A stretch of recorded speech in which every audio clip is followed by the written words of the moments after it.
हरिओम चिंतन प्रवचन क्रमांक 25 सुखदुःख भाग 3। आपल्याला संसारामधून सुखाची अपेक्षा आहे। संसार थाटण्याचा आपला मुख्य हेतू सुख मिळवणे हाच आहे। याचा अर्थ साफ आहे की आपण सुखासाठी दुसऱ्यावर अवलंबून आहोत। दुसऱ्याचे सहकार्य मिळाले तर आणि तरच आपण सुख मिळवू शकतो। सुखाचे बाबतीत आपण स्वावलंबी नाही। आपल्याला इतरांकडून कधीही पूर्ण, शाश्वत, सदा टिकाऊ सुख मिळत नाही। आपली अपेक्षापूर्ती झाली नाही की आपण दुःखी होतो आणि अपेक्षापूर्ती झाली की आपण सुखी होतो। अपेक्षाभंग हे आपल्या दुःखाचे एक प्रमुख कारण आहे।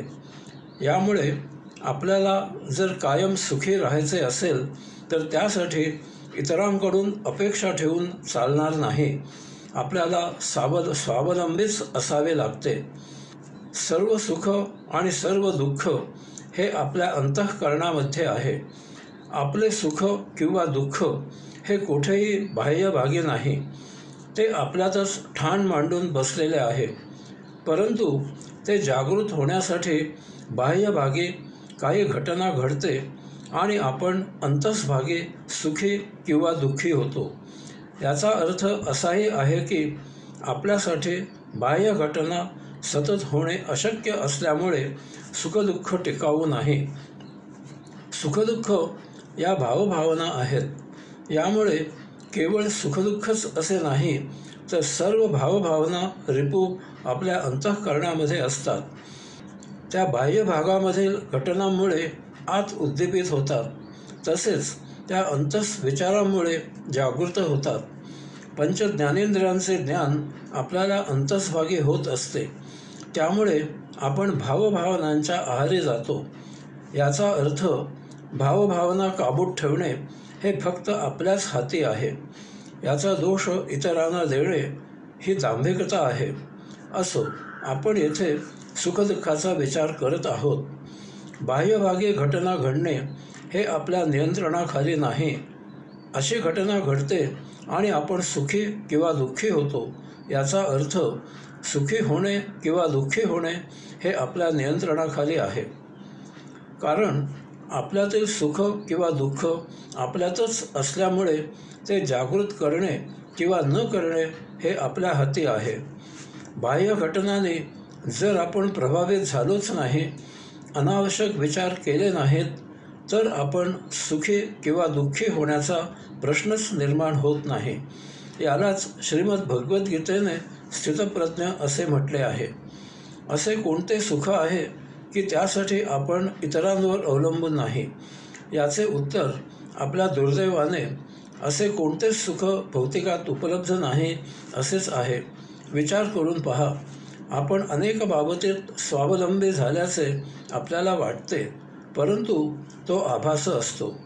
उदाहरणार्थ, बाळूने गाडी घेतली आणि स्वतःच गाडी चालवायला लागला।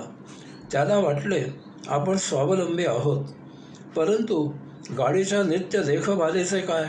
त्यात पेट्रोल भरावे लागते त्याचे काय? किंवा दुसरे अगदी घरगुती उदाहरण घेऊ। आपल्याला असे वाटते का की आपण आंघोळ करण्यासाठी स्वावलंबी आहोत, परंतु पाणी गरम करण्याचे काय? पाणी उपलब्ध होण्याचे काय? साबण, टॉवेल वगैरे याचे काय? या अशासाठी आपण परावलंबी आहोतच। याचा अर्थ इतकाच की आपण पूर्ण, शाश्वत सुखी होऊ शकत नाही। हाच संसार आहे। मग हा तिढा सुटायचा कसा? आपण कायम सुखी होणार कसे? आता कोणी म्हणेल की यासाठी संसार सोडावा। ब्रह्मचारी राहिलेल्यांची अनेक उदाहरणे आहेत, परंतु हे सर्वसामान्यांसाठी उपयोगी नाही। कारण आजच्या या जमान्यात बाहेरून ब्रह्मचारी, संन्यासी, योगी आणि आतून व्यभिचारी, सोंगी, भोगी अशी उदाहरणे जास्त प्रमाणात पाहावयाला मिळतात। याचप्रमाणे जरी कोणी संसार थाटला नाही तरी असा कोणीही अन्न, वस्त्र, निवारा यासाठी स्वावलंबी असत नाही। तो यासाठी गृहस्थी, आश्रम, मठ यावर अवलंबून असतो। मग नेमके काय करावे? यासाठी आपल्याला आध्यात्मिक तत्वांचा आधार घ्यावा लागतो. सुखासाठी यथाकालावधी दुःख मिळते आणि दुःखामुळे यथाकालावधी सुख मिळते. म्हणजे दुःख मिळाले नाही तर सुखही मिळत नाही, तसेच सुख मिळाले नाही तर दुःखही मिळत नाही. याचा एक विशेष असा आहे की आपण शिक्षित असो किंवा अशिक्षित असो, आर्थिकदृष्ट्या श्रीमंत असतो काय किंवा गरीब असलो काय, यामुळे सुखदुःखाच्या आट्यापाट्याच्या खेळात काहीही फरक होत नाही. शिक्षणामुळे, आर्थिक परिस्थितीमुळे सुखदुःखाच्या छटा बदलतात इतकेच. याचा अर्थ जर आपण दुःख मिळणे बंद केले तर आपल्याला सुख मिळणार नाही, आणि जर आपण सुख मिळणे बंद केले तर आपल्याला दुःखही मिळणार नाही. हे एकतर्फी होत नाही. असा हा सुखदुःखाचा एकमेकात गुंतलेला विचित्र महिमा आहे. एक उदाहरण पाहू. 2 भाऊ आहेत. एक नाशिकला स्थायिक झाला आहे, दुसरा कोल्हापूरला स्थायिक झाला आहे. आई वडील पुण्याला बंगल्यात राहतात. दुर्दैवाने वडील कालवश होतात. आई आपल्याकडेच कायम करता राहायला पाहिजे असे ते दोघंही म्हणू लागतात. अर्थात हे असे आपण गृहीत धरू, कारण आताच्या या व्यवहारी जगात जर कुठे संस्कार टिकून असलेच तरच असे प्रत्यक्ष पाहायला, ऐकायला क्वचितच मिळते. केवढे दुर्दैव आहे पहा. आता सरकारने आईवडिलांचा सांभाळ अपत्याने करायलाच पाहिजे असा कायदा केला आहे. असो, आता आपल्या उदाहरणातील हा तिढा त्या आईने कसा सोडवायचा? त्या आईने कळत नकळत आध्यात्मिकदृष्ट्या विचार करून जाहीर केले की ती पुण्यातच बंगल्यामध्ये एखादे जोडपे सोबतीला म्हणजे पेईंग गेस्ट घेऊन राहणार आहे. येथे हा विषय निकाली निघाला. आपल्यासाठी येथे काय झाले? ती आई दोन्ही मुलांच्या अतीत झाली, संभाव्य सुखदुःखापासून पार झाली. याचप्रमाणे सुखदुःख या अभिन्न असलेल्या जोडीमधून सुटका करून घ्यायची असेल तर आपल्याला दोन्हीच्याही अतीत गेले पाहिजे. म्हणजे आपल्याला सुख नको आणि दुःखही नको. अध्यात्म सांगते की या पलीकडे आनंद असतो, केवळ आनंद असतो, कैवल्यानंद असतो. कारण आनंदाच्या विरुद्ध काहीही नाही. एकतर आनंद असेल किंवा नसेल. आपल्याला संसारामध्ये सर्वात जास्त कशाचे भय वाटत असेल तर ते स्वतःच्याच मृत्यूचे. आपण इतकी वर्षे जे ज्ञान मिळवले, विचार जमविले, जे सर्व मृत्यूमुळे नष्ट होतील की काय, यामुळे आपण मनामध्ये सतत धास्तावलेले असतो. आपल्याला कायम भीती वाटते की हा जो आपण संसार मांडला आहे त्यासाठी जो वस्तुसंग्रह, धनसंग्रह, लोकसंग्रह जमविला आहे तो आपल्यापासून दुरावेल की काय. मग हे सर्व इतके दुःख, कष्ट, त्रास, पीडा, वैताग सहन करत जमविले त्याचा काय उपयोग? हे तर मृत्यूमुळे क्षणभंगूर होणार. यासाठी आपली पूर्णपणे सांत्वना करणारे कोणी नसते. आपल्याला सांगण्यात येते की आपल्यालाच वाटते की देवाचा कोप झाला. कारण काहीही ठोस कारण नसले की तो परमात्मा बिचारा तक्रार न करता दोष घ्यायला आपण बसविलेलाच आहे. मग आपण धर्माकडे, देवाकडे, अध्यात्माकडे वळतो. धार्मिक विधी, तीर्थयात्रा करून आपल्याला शाश्वत सुख मिळत नाही. तेथे कंटाळून, थकून, निराश होऊन आपण तो नाद सोडतो. यथाकाळी येथे सुदैवाने सद्गुरू भेटतो. सद्गुरू आपल्याला समजवतो की परमात्मा बाह्यभागी कुठेही नाही. आपणच रचलेल्या काव्यांना मंत्र असे आपणच भारदस्त नाव दिल्याने आणि आपणच कल्पनांमधून देवादिकांच्या तयार केलेल्या मूर्तीपुढे नाक घासून काही होत नाही. कारण परमात्म्याची भाषा असलीच तर ती मौन आहे. आपल्याच अंतःकरणात देहधारणेपासून, जन्मापासून अगदी देह मृत होईपर्यंत जी टिकटिक अखंड सुरू आहे तोच तो परमात्मा आहे.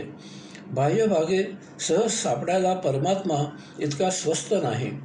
परमात्मा म्हणजे परमप्रेम, श्रद्धा, भक्ती. ती तर जगाची माऊली आहे.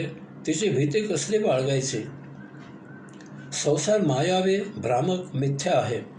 त्यात सुख आणि दुःख याशिवाय अन्य काहीही नाही.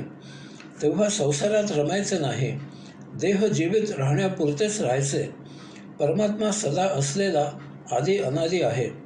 हा जो आपल्या अंतःकरणामध्ये टिकटिक करत आहे तो आत्मांश आपण स्वतः आहोत. ही टिकटिक ज्यात सुरू आहे तो देह आपण नाही. स्वतःची भीती बाळगायची असते का? आपण परमात्म्याप्रमाणेच सदा असणारे आदी अनादी अरूप निराकार आहोत. आपण परमात्माच आहोत. जर आपण आईची भीती बाळगली तर जेव्हा आपल्याला ती दिसते तेव्हा पूर्ण मायेने आपण तिला बिलगू का? तसेच या परम माऊलीचे आहे. परिपूर्ण श्रद्धेने भावभक्तीने अभय होऊन औषात्म्यावर एकचित्त होऊन एकरूप होऊन एकाग्र होऊन तदाकार होऊन अमन होऊन आत्मोपासना करायची. या योगे अन्य अनेक जणांप्रमाणेच आपल्याला ते दिव्य दर्शन होते. आपली सुखदुःखापासून कायमची सुटका होते. आपल्याला कैवल्य आनंद प्राप्त होतो. आपण सायुज्यमुक्त होतो. याचप्रमाणे संसारामध्ये आपल्याला आशा अपेक्षा असतात. आशेची अपत्ये म्हणजे सप्तरिपू. आशा अपेक्षा बाळगल्यामुळे ते कार्यरत होतात. आता सांगा की आपण आईकडून काही आशा अपेक्षा करतो का? तर नाही करत. कारण माऊली तिला जे शक्य आहे, आपल्याला जे उपयुक्त आहे ते ती आपण न मागता आपल्याला देतच असते. प्रेमाने देते, मायेने भरवते, वात्सल्याने पांघरते. याचप्रमाणे आपले गतसंचित जाणून ती विश्वजननी आपल्याला आपले संचित नष्ट होण्यासाठी सर्व काही आपणून उपलब्ध करून देते. आपल्याला वेळेवर संचितात असलेले आपल्याला उपलब्ध करून मिळते. मनामधून धास्तावलेले राहून केवळ देखावा करत वरवर निर्भय राहण्याचा काहीच अर्थ नाही. यासाठी यावर अध्यात्म हाच एकमेव सर्वोत्तम उपाय आहे. आणि म्हणून अध्यात्माच्या मार्गावर पाऊल उचलल्यावर आपल्याला याचा प्रत्यय येतो आणि आपण अंतर्बाह्य अभय होतो. कारण संसारामध्ये आपल्याला ज्या काही अत्यावश्यक वस्तू गोष्टी लागतात तेवढ्याच आपण जवळ बाळगतो. अध्यात्माने आपण जाणतो की यापेक्षा आणखी काही जवळणे उपभोगणे म्हणजे सुखदुःखाला आपणच निमंत्रण देणे आहे. या वस्तू गोष्टी मिळवण्यासाठी जे काही करावे लागते तो संसाराचा आयुष्याचा एक भाग आहे. It is a part of life. ही अध्यात्मयोगे आपली आपल्यालाच भावलेली सांत्वना असते आणि यामुळे ती टिकाऊ असते. याचा एक उत्तम फायदा म्हणजे आपले सप्तरिपू सुप्तावस्थेत शांत राहतात. अध्यात्मयोगे हे संसाराचे मर्म रहस्य ज्ञानाने उमजले की तेथे आपल्याला वैराग्य प्राप्त होते. राग म्हणजे भावभावना. वैराग्य म्हणजे संसारामधील भावभावनांजवळ आपले छुपे वैर निर्माण होते आणि द्वंद्वाच्या नियमाप्रमाणे याविरुद्ध आपल्यात वैराबद्दल आपुलकीही तयार होते. हे छुपे वैर, छुपी आपुलकी अव्यक्त असल्यामुळे आपल्याला संसाराची कणव येते, दया येते आणि या करुणेमुळे दयेमुळे आपण हा संसार नेटका करून सहज विना भावभावना निभावून नेतो. याचे सर्वसार असे आहे की कोणावरही अवलंबून न राहता स्वावलंबनाने मिळवून तेवढ्या पुरतेच संसारात राहून आपली आपल्याला स्वसाथ असणे हे सुखदुःखातीत आनंदमय संसाराचे रहस्य आहे. हरिओम.